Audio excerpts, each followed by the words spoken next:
like to invite the Minister of Foreign Affairs to make his opening remarks, please. Well, thank you. It's been my pleasure to welcome Foreign Secretary Johnson on his first visit to New Zealand over the last couple of days. The relationship between New Zealand and the United Kingdom is a hugely important one. It's a relationship that's deeply rooted in our shared history and heritage, but it's also a forward-looking modern relationship.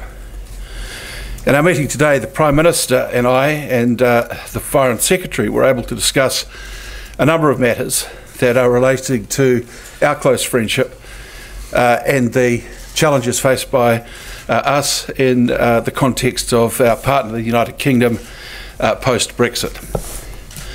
We reconfirmed our strong interest in swiftly concluding a bilateral free trade agreement with the United Kingdom once it has formally exited the European Union. A comprehensive high-quality agreement will help drive economic growth and bring our two countries even closer together. We also discussed the strong personal connections between the peoples of New Zealand and the United Kingdom and how we might look to support and foster those links. In this regard, the Foreign Secretary and I agreed to launch a people-to-people dialogue. The dialogue will provide a forum for discussing many issues of mutual interest, including how we can improve opportunities that exist for our citizens to live and work in each other's countries. We also agreed to deepen collaboration on our shared interest in social investment, taking a data-driven approach to supporting effective social policy development and implementation. This means working together to understand the underlying causes of social problems and using data to pinpoint where resources will have maximum impact in addressing these. I'm pleased that our meeting today facilitated the exchange of letters between Prime Minister English and Prime Minister May on our intention to work more closely together in that particular space. The Foreign Secretary and I also discussed a range of international peace and security issues. Like New Zealand, the United Kingdom has strongly condemned North Korea's recent provocations. North Korea has tested more than a dozen missiles this year in clear violation of the United Nations Security Council resolutions. And I reaffirm to Foreign Secretary Johnson that New Zealand will continue to support international efforts to bring stability to the region. The United Kingdom has suffered a number of devastating terrorist attacks in recent months. I took the opportunity to convey in person New Zealand's sympathies for the tragic loss of life caused by these cowardly attacks. We stand in solidarity with the people of the United Kingdom now, as we have always done. And I reconfirmed that New Zealand remains a firm and firmly committed to the global coalition to defeat ISIS and see the end of the Islamic State of Iraq and Levant. We must continue to stand together in our efforts to defeat those sorts of terrorist threats. Finally, I want to thank Secretary Johnson for making this journey to New Zealand. I think it's interesting so that you come here hot on the heels of what was an incredibly successful Lions tour to New Zealand. I think the warmth between our two peoples was very much on display during that time. Your countrymen are wonderful tourists, and we all enjoyed having them here. And I think it's interesting to note that even at the end of the series itself, both sides were sort of somewhat perplexed about what had just happened. So we're able to walk away in full friendship and enjoyment of each other's company. And we know too that you are going through a period of reorganisation at the moment, post Britain's decision to exit the European Union.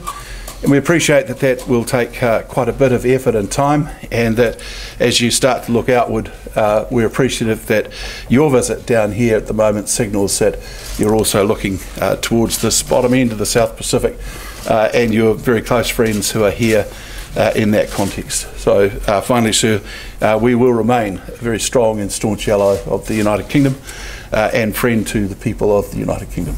Thank you very much, Gerry, and good morning, everybody. Absolutely delighted to be here in New Zealand, as you say, Gerry, for the first time in my 53 years. An absolute disgrace that I've waited so long, but it is really wonderful and eye-opening to be here and to learn something about this incredible country. To learn, I think the most striking thing I think was yesterday going down to Kaikoura and seeing the dynamism and the resilience of the people who are rebuilding those roads and railway line there after the earthquake, with a confidence and a dispatch that I think is truly admirable. I know you're going to get it done in record time, and I took the chance to thank members of the local community in Kaikoura for their generosity and their kindness to, I think, about 200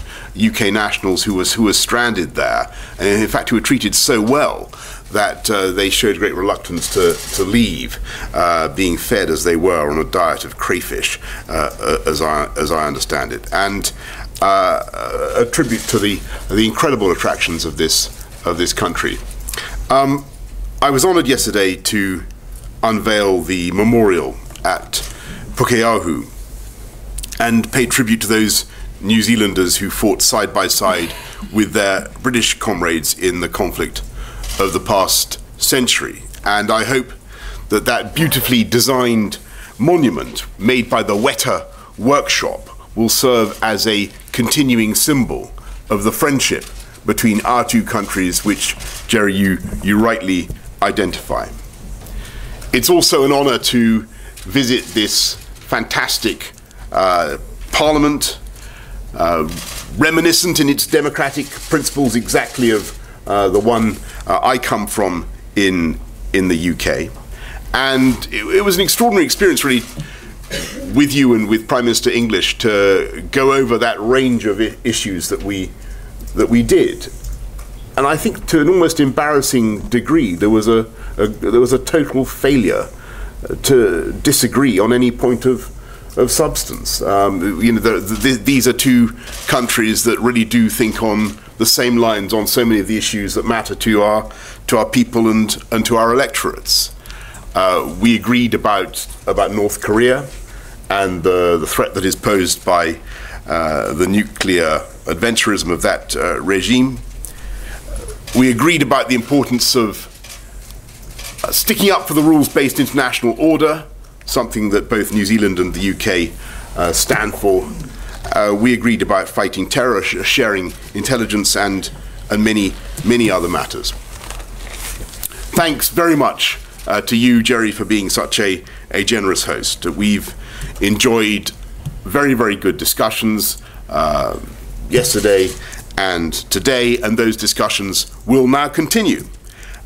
We have indeed launched a people-to-people dialogue. I don't know whether a people-to-people dialogue. I don't know how you can have a dialogue that doesn't involve people, but this is good.